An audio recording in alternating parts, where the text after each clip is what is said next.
La libertad en la época de la Reforma. Parte primera. 1. La sociedad medieval y el Renacimiento.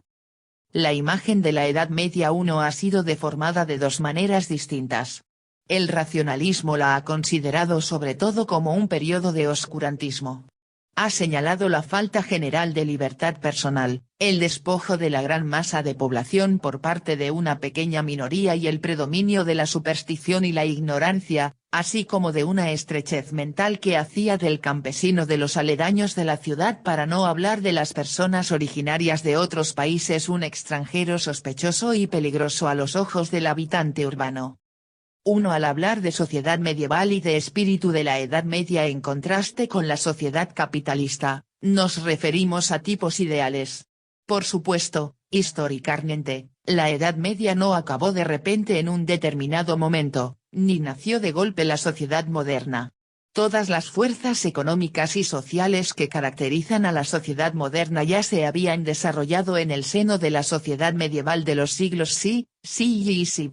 Durante la última parte de la Edad Media el papel del capital iba en aumento y lo mismo ocurría con el antagonismo entre las clases sociales urbanas. Como siempre acontece en la historia, todos los elementos del nuevo sistema social ya se habían desarrollado en el seno del viejo orden, reemplazado por aquel. Pero, si bien es importante saber cuántos elementos modernos existían en la Edad Media y cuántos elementos medievales continúan existiendo en la sociedad moderna, toda comprensión teórica del proceso histórico se vería impedida si, al acentuar la continuidad, se disminuyera la importancia de las fundamentales diferencias que existen entre la sociedad moderna y la medieval, o se rechazaran conceptos como los de sociedad medieval y sociedad capitalista, con el pretexto de tratarse de construcciones no científicas. Tales intentos, bajo la apariencia de objetividad y exactitud científicas, de hecho reducen la investigación social a la recolección de una cantidad infinita de detalles y cierran el paso a toda comprensión de la estructura social y de su dinámica. En el sentido que poseen en la metodología de Max Weber. T. 58. Por otro lado, la Edad Media ha sido idealizada, sobre todo por los filósofos reaccionarios, y en ciertos casos también por algunos críticos progresistas del capitalismo. Se ha señalado el sentido de la solidaridad, la subordinación de las necesidades económicas a las humanas, el carácter directo y concreto de las relaciones entre los hombres, el principio supranacional de la Iglesia católica y el sentimiento de seguridad característico del hombre medieval. Ambas imágenes son correctas, lo que las hace erróneas es el considerar tan solo una de ellas, cerrando los ojos ante la otra. Lo que caracteriza a la sociedad medieval, en contraste con la moderna, es la ausencia de libertad individual. Todos, durante el periodo más primitivo, se hallaban encadenados a una determinada función dentro del orden social. Un hombre tenía pocas probabilidades de trasladarse socialmente de una clase a otra, y no menores dificultades tenía para hacerlo desde el punto de vista geográfico, para pasar de una ciudad a otra o de un país a otro. Con pocas excepciones, se veía obligado a permanecer en el lugar de su nacimiento. Frecuentemente no poseía ni la libertad de vestirse como quería ni de comer lo que le gustaba. El artesano debía vender a un cierto precio y el campesino hacer lo propio en un determinado lugar, el mercado de la ciudad. Al miembro de un gremio le estaba prohibido revelar todo secreto técnico de producción a cualquiera que no fuera miembro del mismo, y estaba obligado a dejar que sus compañeros de gremio participaran de toda compra ventajosa de materia prima. La vida personal, económica y social se hallaba dominada por reglas y obligaciones a las que prácticamente no escapaba esfera alguna de actividad. Pero aun cuando una persona no estuviera libre en el sentido moderno, no se hallaba ni sola ni aislada. Al poseer desde su nacimiento un lugar determinado, inmutable y fuera de toda discusión, dentro del mundo social, el hombre se hallaba arraigado en un todo estructurado, y de este modo la vida poseía una significación que no dejaba ni lugar ni necesidad para la duda. 59. Una persona se identificaba con su papel dentro de la sociedad, era campesino, artesano, caballero y no un individuo a quien le había ocurrido tener esta o aquella ocupación. El orden social era concebido como un orden natural, y el ser una parte definida del mismo proporcionaba al hombre un sentimiento de seguridad y pertenencia. Había, comparativamente, poca competencia. Se nacía en una determinada posición económica que garantizaba un nivel de vida establecido por la tradición, del mismo modo como la jerarquía social más elevada llevaba consigo determinadas obligaciones económicas. Pero dentro de los límites de su esfera social el individuo disfrutaba realmente de mucha libertad para poder expresar su yo en el trabajo y en su vida emocional. Aunque no existía un individualismo en el sentido moderno de elección ilimitada entre muchos modos de vida posibles, libertad de elección que en gran parte es abstracta, existía un grado considerable de individualismo concreto dentro de la vida real. Había mucho sufrimiento y dolor, pero también estaba allí la Iglesia que los hacía más tolerables al explicarlos como una consecuencia del pecado de Adán y de los pecados individuales de cada uno. La Iglesia, al tiempo que fomentaba un sentimiento de culpabilidad, también aseguraba al individuo su amor incondicional para todos sus hijos y ofrecía una manera de adquirir la convicción de ser perdonado y amado por Dios. La relación con el Señor era antes de confianza y amor que de miedo y duda. Así como el campesino y el habitante de la ciudad raramente iban más allá de los límites de la pequeña área geográfica que les había tocado en suerte, también el universo era limitado y de sencilla comprensión. La tierra y el hombre eran su centro, el cielo o el infierno, el lugar predestinado para la vida futura, y todas las acciones, desde el nacimiento hasta la muerte, eran de una claridad cristalina en cuanto a sus relaciones causales recíprocas. Sin embargo, aun cuando la sociedad se hallaba estructurada de este modo y proporcionaba seguridad al hombre, también lo mantenía encadenado. Tratábase de una forma de servidumbre distinta de la que se formó, en siglos posteriores, por obra del autoritarismo y la opresión. La sociedad medieval no despojaba al individuo de su libertad, porque el individuo no existía todavía, el hombre estaba aún conectado con el mundo por medio de sus vínculos primarios. 60. No se concebía a sí mismo como un individuo, excepto a través de su papel social, que entonces poseía también carácter natural, tampoco concebía a ninguna otra persona como individuo. El campesino que llegaba a la ciudad era un extranjero, y aún dentro de la ciudad los miembros de los diferentes grupos sociales se consideraban extranjeros entre sí. No se había desarrollado todavía la conciencia del propio yo individual, del yo ajeno y del mundo como entidades separadas. La falta de autoconciencia del individuo en la sociedad medieval ha encontrado una expresión clásica en la descripción de la cultura medieval que nos proporciona Jacob Burckhardt. Durante la Edad Media ambos lados de la conciencia humana, la que se dirige hacia adentro y la que se dirige hacia afuera, yacen en el sueño o semidespiertas bajo un velo común. Un velo tejido de fe, ilusión e infantil inclinación, a través del cual el mundo y la historia eran vistos bajo extraños matices. El hombre era consciente de sí mismo tan solo como miembro de una raza, pueblo, partido, familia o corporación, tan solo a través de alguna categoría general. 10. La estructura de la sociedad y la personalidad del hombre cambiaron en el periodo posterior de la Edad Media. La unidad y la centralización de la sociedad medieval se fueron debilitando. Crecieron en importancia el capital, la iniciativa económica individual y la competencia, se desarrolló una nueva clase adinerada. Podía observarse un individualismo creciente en todas las esferas de la actividad humana, el gusto, la moda, el arte, la filosofía y la teología.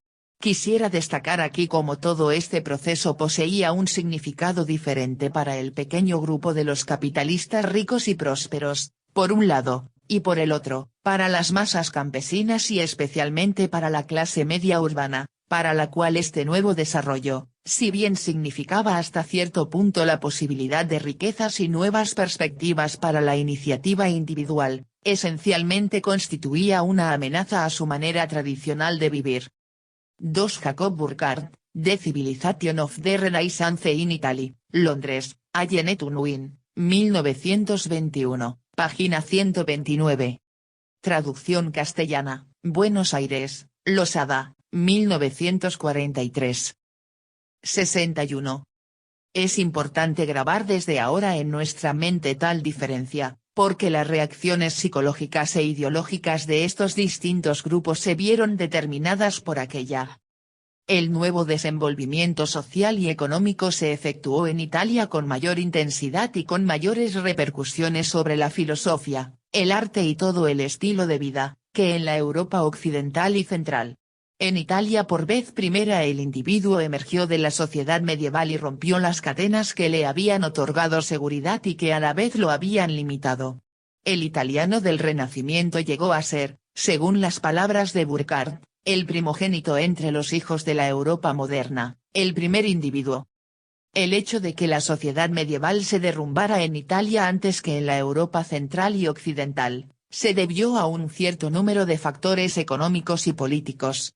Entre ellos debe contarse la posición geográfica de Italia y las ventajas comerciales resultantes, en un periodo en que el Mediterráneo era la mayor ruta comercial de Europa, la lucha entre el papado y el imperio de la cual resultaba la existencia de un gran número de unidades políticas independientes, la cercanía del Oriente, cuya consecuencia fue la introducción en Italia, antes que en otras partes de Europa, de ciertas profesiones que eran importantes para el desarrollo de las industrias, tales como, por ejemplo, la de la seda. A consecuencia de estas y otras condiciones surgió en Italia una poderosa clase adinerada cuyos miembros estaban impulsados por el espíritu de iniciativa, el poder y la ambición. La estratificación correspondiente a las clases medievales perdió importancia. Desde el siglo XII en adelante, nobles y burgueses vivieron juntos dentro de los muros de la ciudad. En el intercambio social comenzaron a ignorarse las distinciones de casta. El nacimiento y el origen se volvieron menos importantes que la riqueza. Por otra parte, también entre las masas la estratificación social tradicional había sido debilitada.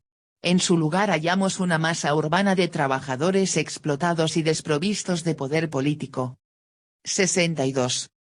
Ya en 1231, como lo señala Burckhardt, las medidas políticas de Federico I se dirigían a la completa destrucción del Estado feudal, a la transformación del pueblo en una multitud despojada del deseo y de los medios de resistencia, pero sumamente útil para el fisco. 3. Op. Cit. Página 5. El resultado de esta progresiva destrucción de la estructura social medieval fue la emergencia del individuo en el sentido moderno. Citaremos una vez más a Burckhardt. Fue en Italia donde este velo, de ilusión, de fe y de infantil inclinación, desapareció primeramente, llegó a ser posible la discusión y la consideración objetiva del Estado y de todas las cosas de este mundo.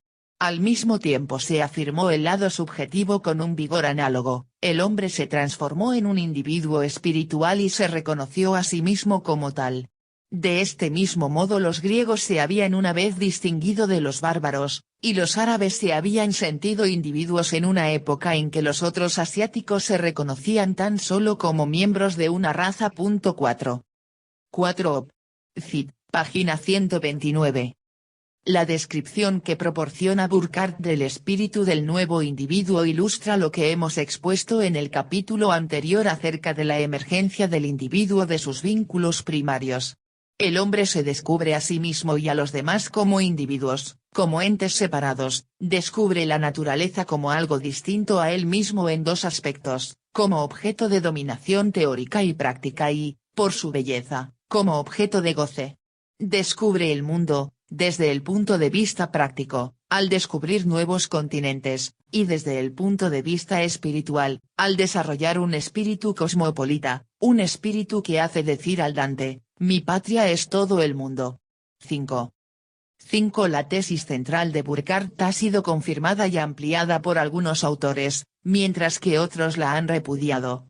Más o menos en la misma dirección se hallan W. Dilthey, Weltanschauung Analyse des Menschen seit Renaissance und Reformation, en Gesammeltes Riflen, Leipzig, Zeubner, 1914. Traducción castellana, Hombre y Mundo en los siglos bis, México, Fondo de Cultura Económica, 1944, y el estudio de E. Cassirer sobre Individuum und Kosmos in der Philosophie der Renaissance. por otra parte, Burckhardt ha sido atacado en forma decidida por algunos autores. 63. J. Huizinga ha señalado que Burckhardt ha menospreciado el grado de similitud existente entre la vida de las masas en Italia y la de otros países europeos durante la Baja Edad Media, que coloca el comienzo del Renacimiento alrededor de 1400, en tanto la mayor parte del material que emplea como ilustración de su tesis corresponde al siglo XV y principios del XVI, que desdeña el carácter cristiano del Renacimiento y atribuye una importancia injustificada a sus elementos paganos, que toma el individualismo como el rasgo dominante de la cultura renacentista, cuando en realidad se trata de uno entre varios, que la Edad Media no carecía de individualidad en el grado que supone Burckhardt, y que, por lo tanto, su manera de oponer la Edad Media al Renacimiento es incorrecta, que el Renacimiento siguió tan respetuoso de la autoridad como lo había sido la Edad Media, que el mundo medieval no era tan hostil a los placeres mundanos ni el Renacimiento tan optimista como lo piensa Burckhardt,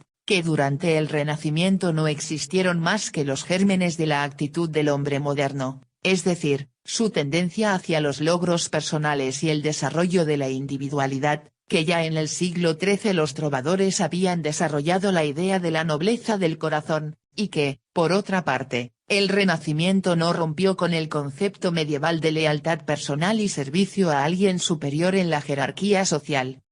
J. Huizinga, Das Problem der Renaissance Inge der Kulturgeschichte, Múnich, Drei Maskenverlag, 1930, Paz. 89 y 6. Véase también Herbst des Mittelalters, Múnich, Drei Maskenverlag, 1924, traducción castellana, El otoño de la Edad Media, Madrid, Alianza Editorial. Me parece, sin embargo, que aun cuando estos argumentos fueran correctos en detalle, no invalidan la tesis central de Burckhardt. El argumento de Huizinga en realidad sigue este principio: Burckhardt está equivocado porque parte de los fenómenos que invoca para el Renacimiento ya existían en la Baja Edad Media, en la Europa central y occidental, y otros surgieron solamente después del final de la época renacentista. Este es el mismo tipo de argumento que ha sido empleado en contra de todas las teorías que contraponen la sociedad feudal medieval con la sociedad capitalista moderna. Lo que se ha dicho a propósito de esto último vale también para las críticas presentadas a Burckhardt. Este ha reconocido la diferencia esencial entre la cultura medieval y moderna. Puede haber insistido demasiado en el uso de los conceptos de Renacimiento y Edad Media como tipos ideales, y haber atribuido carácter cualitativo a diferencias que eran cuantitativas. A pesar de todo, me parece que tuvo la visión de distinguir claramente la peculiaridad y la dinámica de aquellas tendencias que debían transformarse de cuantitativas en cualitativas en el curso de la historia europea. Sobre todo este problema véase también el excelente estudio de Charles E. Trinkaus, Adversities Noblemen, Nueva York, Columbia University Press, 1940, que contiene una crítica constructiva de la obra de Burckhardt, llevada a cabo por medio del análisis de las opiniones de los humanistas italianos acerca del problema de la felicidad en la vida. Por lo que concierne al problema tratado en este libro, revisten especial interés sus consideraciones sobre la inseguridad, la resignación y la desesperación, como consecuencia del aumento de la lucha y la competencia por los logros personales, página 18. El Renacimiento fue la cultura de una clase rica y poderosa, colocada sobre la cresta de una ola levantada por la tormenta de nuevas fuerzas económicas. 64. Las masas que no participaban del poder y la riqueza del grupo gobernante perdieron la seguridad que les otorgaba su estado anterior y se volvieron un conjunto informe, objetos de lisonjas o de amenazas, pero siempre víctimas de las manipulaciones y la explotación de los detentadores del poder. Al lado del nuevo individualismo surgió un nuevo despotismo. Estaban así entrelazadas de una manera inextricable la libertad y la tiranía, la individualidad y el desorden. El Renacimiento no fue una cultura de pequeños comerciantes y de pequeños burgueses, sino de ricos nobles o ciudadanos. Su actividad económica y su riqueza les proporcionaban un sentimiento de libertad y un sentimiento de individualidad. Pero a la vez esta misma gente había perdido algo, la seguridad y el sentimiento de pertenencia que ofrecía la estructura social medieval. Eran más libres, pero a la vez se hallaban más solos. Usaron de su poder y de su riqueza para exprimir hasta la última gota los placeres de la vida, pero, al hacerlo, debían emplear despiadadamente todos los medios, desde la tortura física hasta la manipulación psicológica, a fin de gobernar a las masas y vencer a los competidores en el seno de su misma clase. Todas las relaciones humanas fueron envenenadas por esta lucha cruel por la vida o por la muerte, para el mantenimiento del poder y la riqueza. La solidaridad con los demás hombres o, por lo menos, con los miembros de su propia clase se vio reemplazada por una actitud cínica e indiferente. A los otros individuos se los consideraba como objetos para ser usados o manipulados, o bien para ser destruidos sin piedad, si ello resultaba conveniente para la consecución de los propios fines. El individuo se halla absorbido por un egocentrismo apasionado, una voracidad insaciable de poder y riqueza. Como consecuencia de todo ello también resultaron envenenadas la relación del individuo afortunado con su propio yo y su sentido de la seguridad y la confianza. 65. Su mismo yo se tornó para él un objeto de manipulación como lo eran las demás personas. Tenemos razones para dudar acerca de si los poderosos señores del capitalismo renacentista eran tan felices y se sentían tan seguros como han sido descritos a menudo. Parece que la nueva libertad les dio dos cosas, un aumento en el sentimiento de fuerza y, a la vez, aislamiento, duda y escepticismo crecientes y, como consecuencia de ello, angustia. Se trata de la misma contradicción que hallamos en los escritos filosóficos de los humanistas. Junto con su insistencia acerca de la dignidad humana, la individualidad y la fuerza dieron, en su filosofía, muestras de inseguridad y desesperación. 7. 6. Véase J. Huizinga, Op. Cit. P. 159. 10. Véase el análisis de Dilthey acerca de Petrarca, Op. Cit. P. 19 y 6. Y Frinkaus, Op. Cit. Esta inseguridad subyacente, consecuencia de la posición del individuo aislado en un mundo hostil, tiende a explicar el origen de un rasgo de carácter que fue, como lo señaló Burckhardt, peculiar del individuo del Renacimiento, y que no se halla presente, por lo menos con la misma intensidad, en el miembro de la estructura social del medioevo, su apasionado anhelo de fama. Si el significado de la vida se ha tornado dudoso, si las relaciones con los otros y con uno mismo ya no ofrecen seguridad, entonces la fama es un medio para acallar las propias dudas.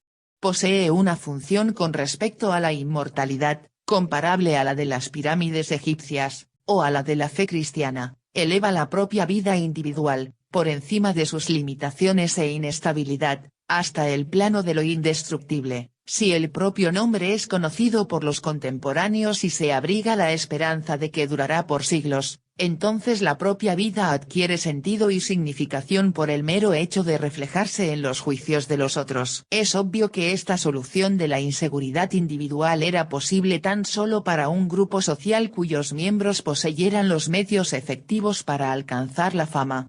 No era una solución posible para las masas impotentes que pertenecían a esa misma cultura, ni tampoco la solución que hallaremos en la clase media urbana que constituyó el fundamento de la Reforma. 8. Cit. Página 139. 66. Hemos empezado por la discusión del Renacimiento porque este periodo representa el comienzo del individualismo moderno, y también por cuanto el trabajo realizado por sus historiadores arroja alguna luz sobre aquellos mismos factores que son significativos para el proceso principal analizado en el presente estudio, es decir, la emergencia del hombre de la existencia preindividualista hacia aquella en que alcanzó una conciencia plena de sí mismo como entidad separada. Pero no obstante el hecho de que las ideas renacentistas no dejaron de tener influencia sobre el ulterior desarrollo del pensamiento europeo, las raíces esenciales del capitalismo europeo, su estructura económica y su espíritu no han de hallarse en la cultura italiana de la Baja Edad Media, sino en la situación económica y social de la Europa central y occidental y en las doctrinas de Lutero y Calvino. La principal diferencia entre las dos culturas es la siguiente: el periodo del Renacimiento representó un grado de evolución comparativamente alto del capitalismo industrial y comercial. Se trataba de una sociedad en la que gobernaba un pequeño grupo de individuos ricos y poderosos que formaban la base social necesaria para los filósofos y los artistas que expresaban el espíritu de esta cultura. La Reforma, por otra parte, fue esencialmente una religión de las clases urbanas medias y bajas y de los campesinos. También Alemania tenía sus comerciantes ricos, como los Fuggers, pero no era a ellos a quienes interesaban las nuevas doctrinas religiosas, ni eran ellos la base principal sobre la que se desarrolló el capitalismo moderno. Como lo ha demostrado Max Weber, fue la clase media urbana la que constituyó el fundamento del moderno desarrollo capitalista en el mundo occidental. 9. En conformidad con la completa diferencia en el sustrato social de los dos movimientos, debemos suponer que el espíritu del Renacimiento y de la Reforma fueron distintos. 10. 9. Véase Max Weber, De Protestantic and Spiritual Capitalism, Londres, Allen et Unwin, 1930. Página 65. Traducción castellana, La ética protestante y el espíritu del capitalismo, Editorial Península, Barcelona, 1974. 10. Véase Ernst Troeltsch, Renaissance und Reformation, Vol. Ib. Gesammeltes-Schriften, Tübingen, 1923. 67. Al discutir la teología de Calvino y Lutero, aparecerán implícitamente algunas diferencias. Nuestra atención se enfocará sobre el problema de cómo la liberación de los vínculos individuales afectó a la estructura del carácter de la clase media urbana. Trataremos de mostrar de qué modo el protestantismo y el calvinismo, si bien expresaron un nuevo sentimiento de la libertad, constituyeron a la vez una forma de evasión de sus responsabilidades. Discutiremos primero cuál fue la situación económica y social de Europa, especialmente la de Europa Central, en los comienzos del siglo XVI, y luego analizaremos cuáles fueron las repercusiones de esta situación sobre la personalidad de los hombres que vivían en ese periodo, qué relaciones tuvieron las enseñanzas de Calvino y Lutero con tales factores psicológicos y cuál fue la relación de estas nuevas doctrinas religiosas con el espíritu del capitalismo. 11. 11. La exposición de la historia económica de la última parte de la Edad Media, que sigue a continuación, se funda principalmente en las siguientes obras. Lamprecht, zum Verständnis der Wirtschaftlichen und Sozialwandlungen in Deutschland, 14, zum 16. Jahrhundert, Akademische Verlagsbuchhandlung, J. C. B. Mohr, ZTSCH. FU con Dieresis R. Sozial- und Wirtschaftsgeschichte, Friburgo d.B. y Leipzig, 1893. Ehrenberg, Das Zeitalter der Fugger, Jena, G. Fischer, 1896. Sombart, W. Der moderne Kapitalismus, 1921, 1928. V. Below, Probleme der Wirtschaftsgeschichte. Tübingen, J. C. B. Mohr, 1920. Kulischer, Allgemeine Wirtschaftsgeschichte des Mittelalters und der Neuzeit, Múnich y Berlin, Druck und Verlag von R. Oldenburg, 1928. Andreas, Deutschland vor der Reformation, Stuttgart y Berlin. Deutsche Verlagsanstalt, 1932. Weber, Max, De Protestantic and Spiritual Capitalism, Londres, Allen et Unwin, 1930. Shapiro, Social Reform and Reformation, Tesis, Universidad de Columbia, 1909. Pascal, The Social Basis of the German Reformation, Martin Lutheranist Times, Londres, 1933.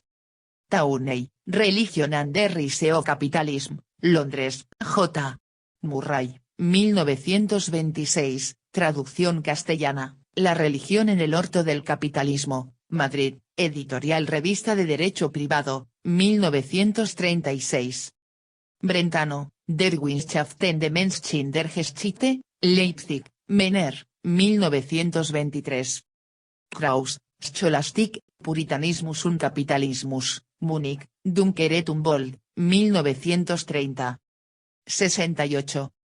En la sociedad medieval la organización económica de la ciudad fue relativamente estática. Los artesanos, desde el último periodo de la Edad Media, se hallaban unidos en sus gremios. Cada maestro tenía uno o dos aprendices y el número de maestros estaba relacionado en alguna medida con las necesidades de la comunidad.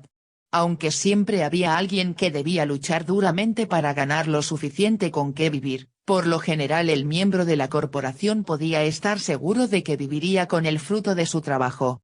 Si fabricaba buenas sillas, zapatos, pan, monturas, etc., eso era todo lo necesario para tener la seguridad de vivir sin riesgos dentro del nivel que le estaba tradicionalmente asignado a su posición social. Podía tener confianza en sus buenas obras, para emplear la expresión no ya en el significado teológico, sino en su sencillo sentido económico. Las corporaciones impedían toda competencia seria entre sus miembros y constreñían a la cooperación en lo referente a la compra de las materias primas, las técnicas de producción y los precios de sus productos. En contradicción con una tendencia a idealizar el sistema corporativo juntamente con la vida medieval, algunos escritores han señalado cómo los gremios se hallaron siempre imbuidos de un espíritu monopolista que intentaba proteger a un pequeño grupo con exclusión de los recién llegados.